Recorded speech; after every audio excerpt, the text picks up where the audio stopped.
बार की बात है, विजयपुर नाम के गांव में बड़ी बहन संध्या अपनी छोटी बहन किरण के साथ रहती है। एक दिन सुबह किरण उसे बुलाकर कहने लगती है, सुन छोटी, घर में पानी खत्म हो गया है, तो आज तू ही पनघट से पानी ले आना, तब तक मैं घर के सारे काम निपटा लूंगी। ठीक है दीदी, मैं अभी जाकर पास वाली नदी से पानी ले आती हूँ, तब तक आप खाना बना कर रखना। अरे नहीं नहीं, उस शापित नदी पर बिल्कुल भी मत जाना तू। 1000 बार तुमको बताया है, कोई भी औरत उस शापित नदी पर नहीं जाती है। वहाँ जो कोई भी औरत गई है आज तक वापस नहीं लौटी है। और तुम इतनी जल्दी मेरी हिदायत भूल कैसे गई? हाँ, ये बात अब से ध्यान रखना और कभी भी उस नदी पर मत जाना। अब सीधा पनघट से जाकर पानी ले आओ। मगर दीदी, आखिर उस शापित नदी का रहस्य क्या है? आज तक आपने मुझे नहीं बताया। उसके रहस्य के बारे में मुझे बताओ ना। मैं कैसे मान लूं कि वो एक शापित नदी है? बस बस, बहुत दिमाग लगाने की जरूरत नहीं है। जितना बोला गया है उतना ही करो। बेकार की बातों में पड़ने से कोई मतलब नहीं होगा। इसीलिए जो कहती हूँ वो मानो और याद रखना, तुम्हें सिर्फ पनघट ही जाना है और पानी वहीं से लाना, ठीक है ना?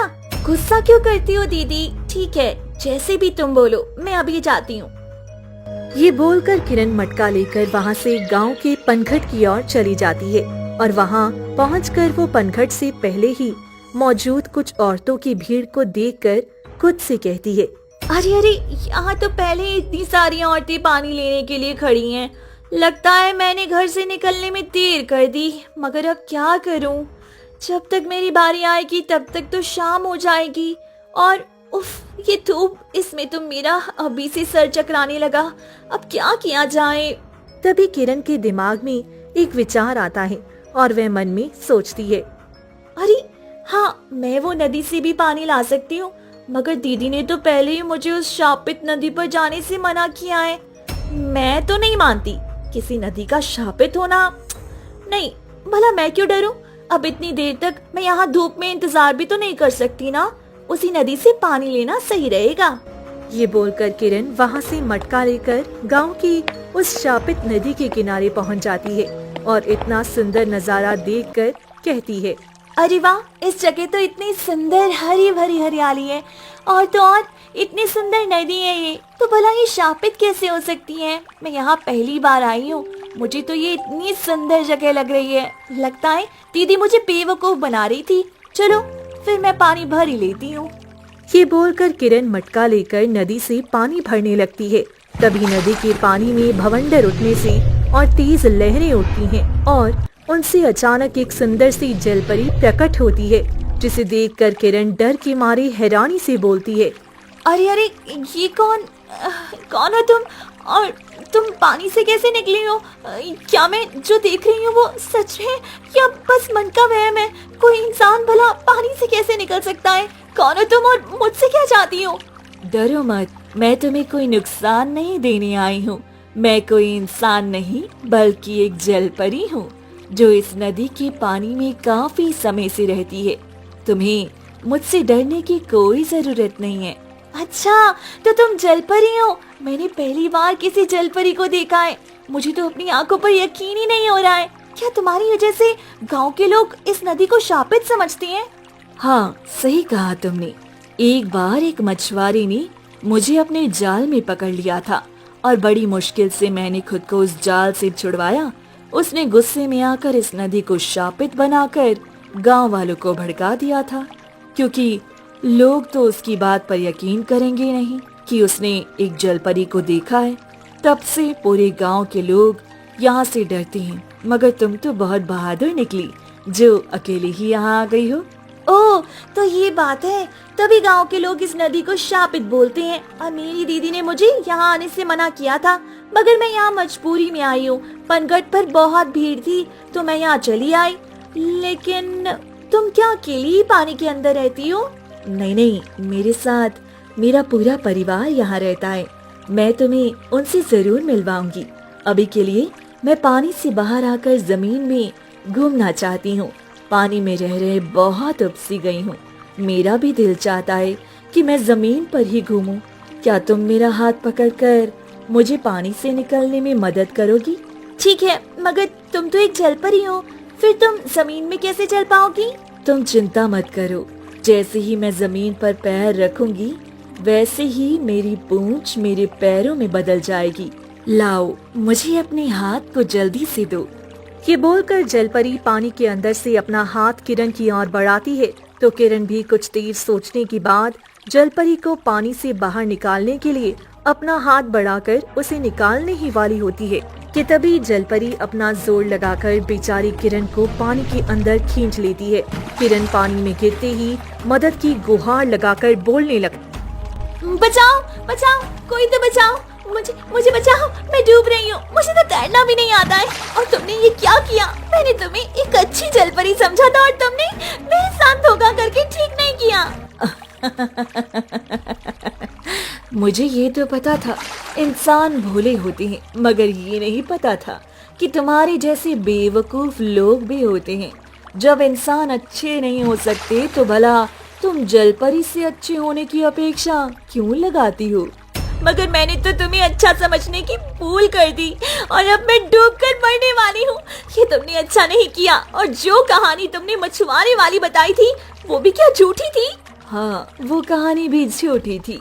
नहीं, इतनी जल्दी मैं तुम्हें मरने नहीं दे सकती हूँ। ये तो अभी शुरुआत है, बस आगे आगे देखो क्या होता है तुम्हारे साथ। अभी के लिए अगर तुम्हें अपनी जान बचानी है तो मेरे दिए इस नीले मोती को तुम्हें लेना होगा और तुम तुरंत ही जलपरी में बदल जाओगी। बताओ, अगर ये शर्त मंजूर है तो इस नीले मोती को कबूल करो और हमेशा के लिए जलपरी बन जाओ, वरना तुम डूबकर अपनी जान भी शौक से गवा सकती हो।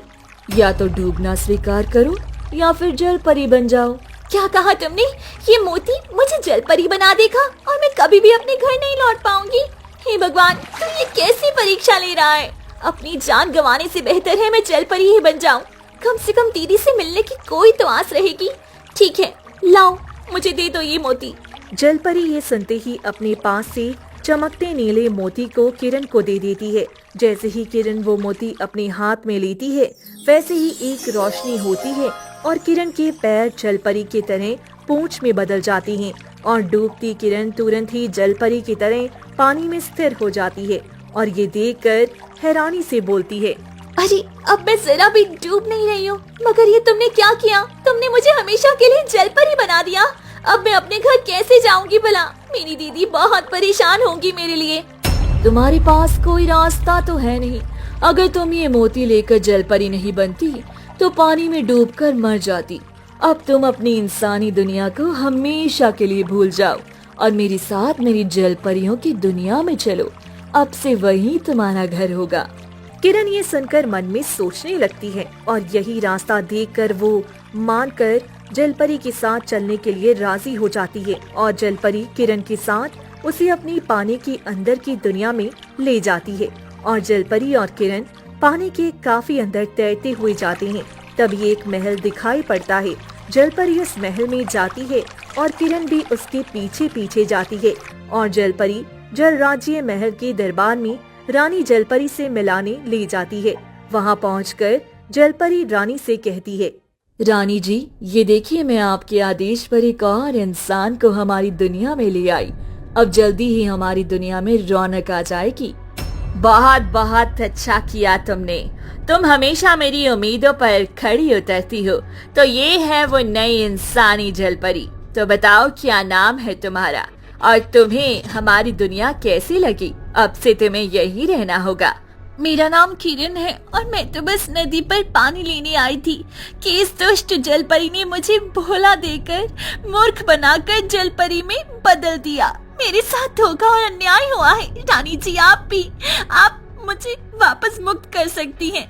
कृपया मुझे वापस जाने दी। मेरे घर पर मेरी दीदी मेरा इंतजार कर रही होंगी। लगता है किरण तुम अभी भी वहम में हो। यहाँ जो कुछ भी होता है मेरी ही मर्जी से होता है। और आस पास देखो अपने, क्या तुम्हें ये जो जलपरी दिखाई दे रही हैं, ये भी तुम्हारी तरह पहले इंसान ही थे। अब यही उनका घर है। ये लोग चाहकर भी वापस अपने घर नहीं जा सकते।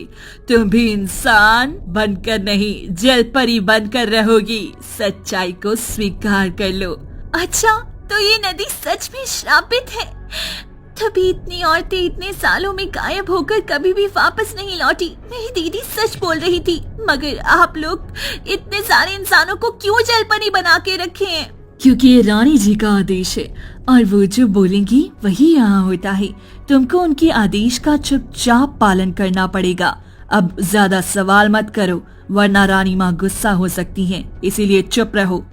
ये सुनकर बेचारी किरण की आंखों से आंसू बहने लगती हैं। वो अनजान जगह में खुद को बंदी पाकर बहुत ही भयभीत हो जाती है। उधर गांव में शाम हो जाती है और किरण के घर पर उसकी दीदी संध्या बेसब्री से उसका इंतजार कर रही होती है और मन में बोलती है, अरे इतनी देर हो गई, अब तक ये किरण घर क्यों नहीं लौटी? जाने कब की निकली हुई है, पानी लेने इतनी देर लगती है। अब तक तो इसे आ जाना चाहिए था, मुझे इसे ढूंढने जाना पड़ेगा। ये बोलकर संध्या खुद ही घर से पनघट की ओर चली जाती है। वहाँ पहुंचकर वो देखती है कि किरण तो वहाँ है ही नहीं। फिर वो पनघट में मौजूद ताई के पास जाकर उनसे पूछती है, अरे ताई, क्या तुमने मेरी छोटी बहन किरण को देखा है? वो बहुत ही देर पहले घर से पानी लेने के लिए पनघट पर आई थी, मगर अब शाम हो गई है और अब तक घर नहीं लौटी है। अभी तक किरण बिटिया घर नहीं पहुंची क्या? ये कैसे हो सकता है? मैंने भी उसे पनघट पर सुबह ही देखा था, तो वो यहाँ पनघट से पानी भरने की जगह उस शापित नदी वाले रास्ते की ओर जा रही थी। मैंने उसे रोकने की सोची थी, वो तब तक बहुत दूर हो चुकी थी मुझसे। मुझे लगा वो शापित नदी पर कभी भी नहीं जाएगी, तो मैंने इस बात पर ज्यादा ध्यान नहीं दिया। तुम भी उधर मत जाना, वरना पता नहीं क्या अनहोनी हो जाए। क्या कहा आपने? किरण को शापित नदी की ओर जाते हुए देखा था? हे भगवान, मेरी किरण की रक्षा करना। अब अगर मैं उसे ढूंढने वहाँ नहीं जाऊंगी तो कौन जाएगा? मुझे ही हिम्मत करके उसे ढूंढने उस शापित नदी पर जाना ही होगा। मैं चलती हूँ ताई, अगर मैं ना लौटी तो आप गाँव वालों को बता देना सब। ये बोलकर संध्या उस शापित नदी की ओर चली जाती है और वहाँ पहुंचकर वो किरण का नाम पुकारकर उसे ढूंढने लगती है। किरण, किरण तुम कहाँ हो? मेरी आवाज तुम्हें सुनाई दे रही है? जवाब दो किरण। हे भगवान, ये कैसा अनर्थ हो गया है। अब मैं कहाँ ढूंढूं अपनी बहन को? ये बोलकर संध्या भी थक कर नदी किनारे बैठ जाती है और रोने लगती है। तभी पानी के अंदर से किरण, जो अब जलपरी बन चुकी थी, वो किनारे बैठी दीदी को देखकर रोने लगती है और बोलती है, दीदी, मैं यहाँ पानी की दुनिया में कैद हूँ, कृपया ध्यान से देखो, मैं आपको जरूर दिखाई दूंगी। इधर पानी के अंदर देखो दीदी, मैं इस पानी के बाहर क्यों नहीं आ पा रही हूँ। ये बोलकर किरण पानी के अंदर से हाथ का जोर लगाकर खुद को बाहर निकालने का प्रयास करती है, मगर एक जादुई कवच की वजह से वो बाहर नहीं निकल पा रही होती। तभी किनारे पर बैठी संध्या सिर उठाकर आस पास देखने लगती है और पानी के अंदर किरण की लाख कोशिश करने के बाद भी वो बाहर नहीं निकल पाती है। तो किरण के पास वही जलपरी आकर कहती है, लाख कोशिश कर लो तुम, मगर तुम 3 दिनों तक बाहर नहीं निकल पाओगी। ये जल राज्य का जादुई कवच तुम जैसी नई जलपरी को बाहर नहीं जाने देगा, तो प्रयास करना बेकार है। नई जलपरी 3 दिनों तक बाहर नहीं जा सकती, ये रानी जलपरी का नियम है। ये सुनकर किरण बहुत हताश होकर रोने लगती है और किनारे बैठी संध्या को कुछ एहसास प्रतीत होता है और वो मन में कहती है, मुझे ऐसा क्यों लग रहा है कि मेरी बहन यहीं कहीं आसपास है। ये अजीब सा मुझे क्यों लग रहा है। हो ना हो जरूर इस शापित नदी ने मेरी बहन को निगल लिया होगा। अब इस मुसीबत का हल केवल साधु बाबा ही दे सकते हैं। ये बोलकर संध्या वहाँ से उठकर जंगल की ओर चली जाती है, जहाँ पहुंचकर वो साधु बाबा को ढूंढने लगती है और कुछ देर बाद वो उसे ध्यान में बैठे दिखाई देती हैं। तो संध्या तेजी से उनके पास जाकर कहने लगती है, साधु बाबा जी, मेरी मदद करिए। मेरी बहन किरण शापित नदी की ओर चली गई थी, तब से वो वापस नहीं लौटी है। मुझे डर है कि कहीं बाकी लोगों की तरह उस नदी ने उसे निगल तो नहीं लिया होगा। अब आप ही अपनी शक्ति से पता लगाइए। तुमने सही पहचाना, वो शापित नदी ही तुम्हारी बहन को खा गई है। अब तुम्हें जल्दी ही अपनी बहन को उस शापित नदी के जाल से छुड़ाना होगा, वरना वो हमेशा के लिए उसी नदी में जलपरी बनकर रह जाएगी और कभी भी वापस नहीं आएगी। हे भगवान, ये कैसा घोर अनर्थ हो रहा है। अब आप ही कोई उपाय बताइए। मैं अपनी बहन को कैसे भी करके उस शापित नदी से छुड़ाना चाहती हूँ। बताइए, मैं सब कुछ करने के लिए तैयार हूँ। उस शापित नदी की जलपरी ने जैसे अब तक गांव की औरतों को गायब करके जलपरी बना दिया था, वैसे ही तुम्हारी बहन को छल करके उसे भी जलपरी बना दिया है। अब अगर 3 दिनों में तुमने अपनी बहन को उससे नहीं छुड़ाया तो 3 दिन बाद तुम्हारी बहन अपनी सारी इंसानी याददाश्त खो देगी और वो तुम्हारे साथ अपनी इंसानी जीवन की भी यादें खो देगी। इसका बस एक ही उपाय है। ये लो, ये जादुई पानी है जिसकी एक बूंद को अगर तुम किसी जलपरी पर छिड़क दोगी तो उसका असली मोती स्वयं तुम्हारे पास आ जाएगा, और अगर 2 बूंद छिड़कते ही उसकी खोई हुई याददाश्त वापस आ जाएगी, और 3 बूंद छिड़कते ही जलपरी बने लोग वापस इंसान बन जाएंगे। इसका खास ख्याल रखना, इस जादुई पानी की बूंदें जमीन में न गिरने पाएं, वरना कोई भी फायदा नहीं होगा। सारे प्रयास तुम्हारे व्यर्थ हो जाएंगे। अब जल्दी जाओ और अपनी बहन के साथ बाकी लोगों को भी बचा लो। ये बोलकर साधु बाबा संध्या को एक शीशी का जादुई पानी देती हैं और संध्या वो जादुई पानी लेकर बोलती है, बहुत बहुत धन्यवाद आपका। मुझे अब समझ आ गया है। मैं अभी जाती हूँ और अपनी बहन के साथ इतने सालों से गायब हुई बाकी औरतों को भी छुड़ा कर लाती हूँ। ये बोलकर संध्या वहाँ से चली जाती है और अगले दिन वो साधु बाबा का दिया जादुई पानी लेकर उसी शापित नदी की ओर जाती है और वहाँ पहुंचकर वो आवाज देने लगती है, जब मेरी बहन ही नहीं रही तो मेरे रहने का भी क्या फायदा। हे शापित नदी, मुझे भी तुम निगल लो। अब मैं जीकर क्या करूँगी, मुझे भी जलपरी बना दो। ये बोलने की काफी देर बाद तक कोई जलपरी नदी से नहीं निकलती है तो संध्या हार नहीं मानती है और दूसरे दिन भी नदी किनारे बैठी इंतजार करने लगती है। तभी अचानक नदी से भवंडर उठता है और वही जलपरी पानी के ऊपर आती है और पूछने लगती है, अरे क्या हुआ तुम्हें? तुम इतनी उदास क्यों बैठी हो? क्या तुम्हें मेरी मदद की जरूरत है? मुझे बताओ जरा, क्या बात है? मेरी बहन किरण घर से गायब हो गई है और इतने दिनों से वो घर में वापस नहीं लौटी है और अब तो मुझे उसके जिंदा रहने की कोई उम्मीद नहीं लग रही है। अब जब वो नहीं रही तो भला मैं जीवित रहकर क्या करूंगी? मैं भी इस नदी में डूबकर मर जाना चाहती हूँ। अच्छा, तो ये बात है। तुम अपनी जान मत गवाओ, तुम्हारी जान की बहुत बड़ी कीमत भी हो सकती है। तुम्हारी दुख भरी कहानी ने मेरा दिल छू लिया। मैं बाहर जमीन में आकर तुमसे बात करना चाहती हूँ। क्या तुम जरा हाथ दोगी मुझे बाहर निकलने में मदद करने के लिए? ये सुनकर संध्या के मन में खुशी की लहर दौड़ जाती है और वो सोचने लगती है, लगता है ये वही दुष्ट जलपरी है जो मुझे भी अपने जाल में फंसाना चाहती है और बाबा जी के कहे अनुसार ये मेरा पहला और आखिरी मौका होगा इस जलपरी पर वो जादुई पानी की बूंद छिड़कने का। इसलिए मुझे बहुत ही सावधानी बरतनी होगी। ये सोचकर संध्या धीरे धीरे अपना हाथ उस जलपरी की ओर बढ़ाती है।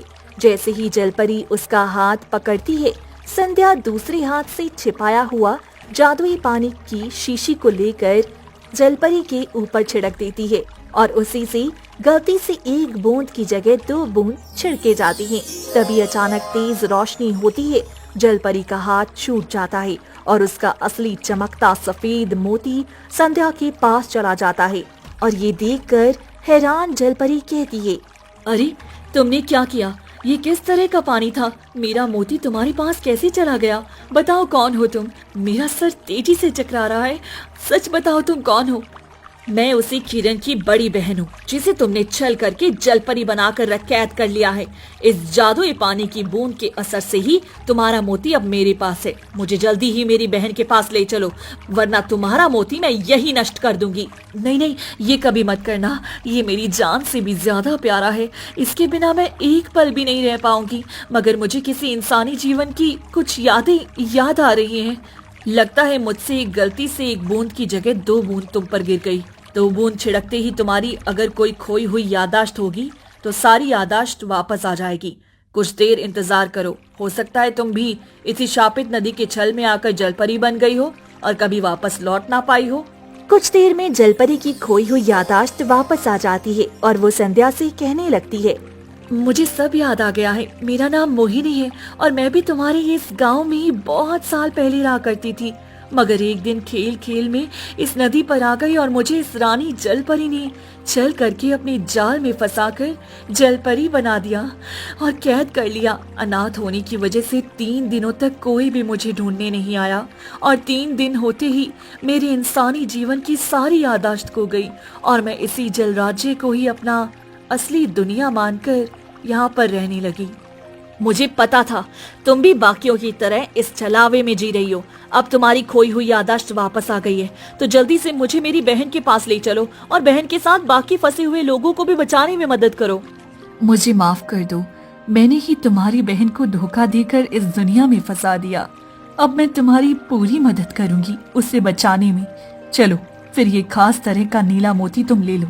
इसके इंसान के पास होने से वो कुछ समय के लिए जलपरी बनकर जल राज्य में घूम सकता है और बस 3 दिन ही होंगे तुम्हारे पास यहाँ से निकलने के लिए, वरना तुम हमेशा के लिए याददाश्त खोकर जलपरी बनकर कैद हो जाओगी।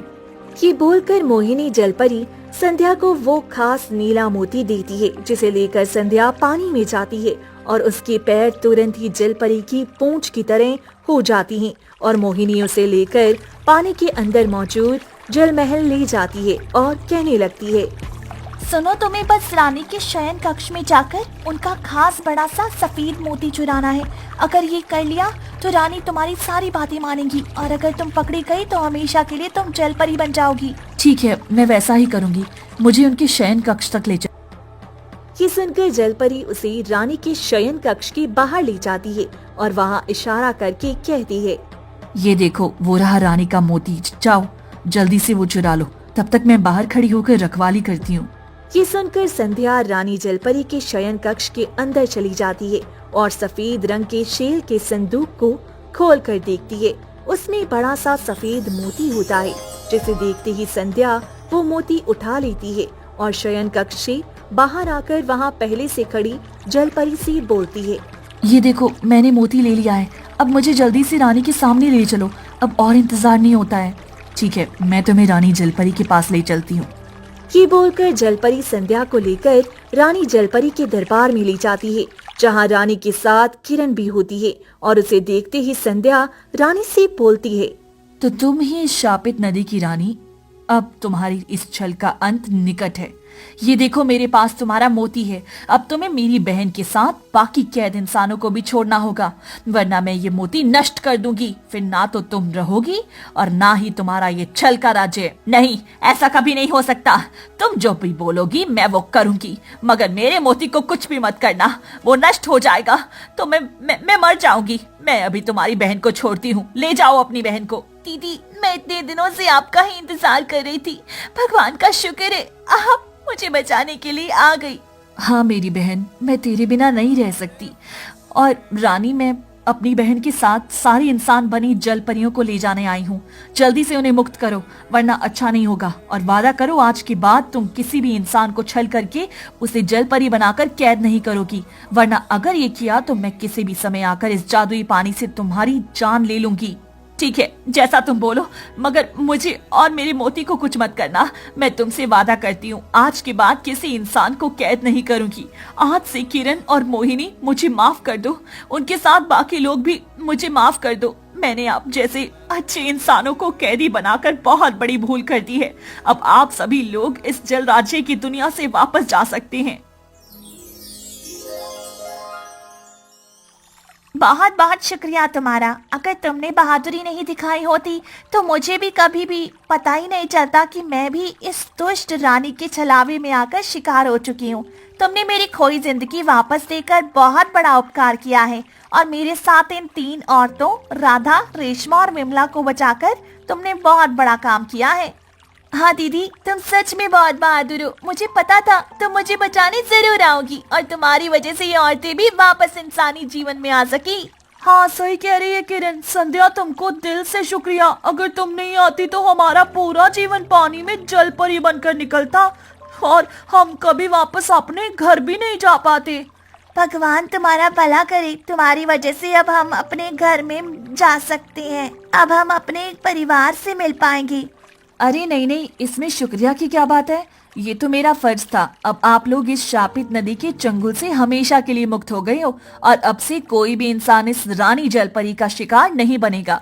आप सभी के साथ ये पूरा गांव अब सुरक्षित है। अब आप लोग अपने परिवार से मिलने जाइए, काफी सालों से वो आपकी प्रतीक्षा कर रहे होंगे। ये सुनकर तीनों औरतें वहाँ से चली जाती हैं और वहाँ मौजूद किरण और संध्या से मोहिनी बोलती है। किरण, मुझे माफ कर दो, मैंने रानी जलपरी के वश में आकर तुम्हारे साथ धोखा किया। अगर वो हो सके तो मुझे माफ कर देना, मैंने होशो आवाज में नहीं किया था। कोई बात नहीं मोहिनी, मुझे अब पता है तुम भी उस रानी जलपरी के जादुई वश में थी, तो दुखी होने की कोई जरूरत नहीं है। मैंने तुम्हें पहले ही माफ कर दिया था। अब तुम अपने घर जाओगी यहाँ से। मगर मैं तो अनाथ हूँ, मैं भला कहाँ जाऊंगी? मेरा तो अब घर कोई भी नहीं है। क्या मैं तुम लोग के साथ तुम्हारे घर पर कुछ दिनों के लिए रह सकती हूँ? मुझे अच्छा लगेगा तुम लोग के साथ रहकर। हाँ हाँ जरूर, मैं भी तुमसे यही कहना चाहती थी। चलो फिर मेरे साथ हमारे घर।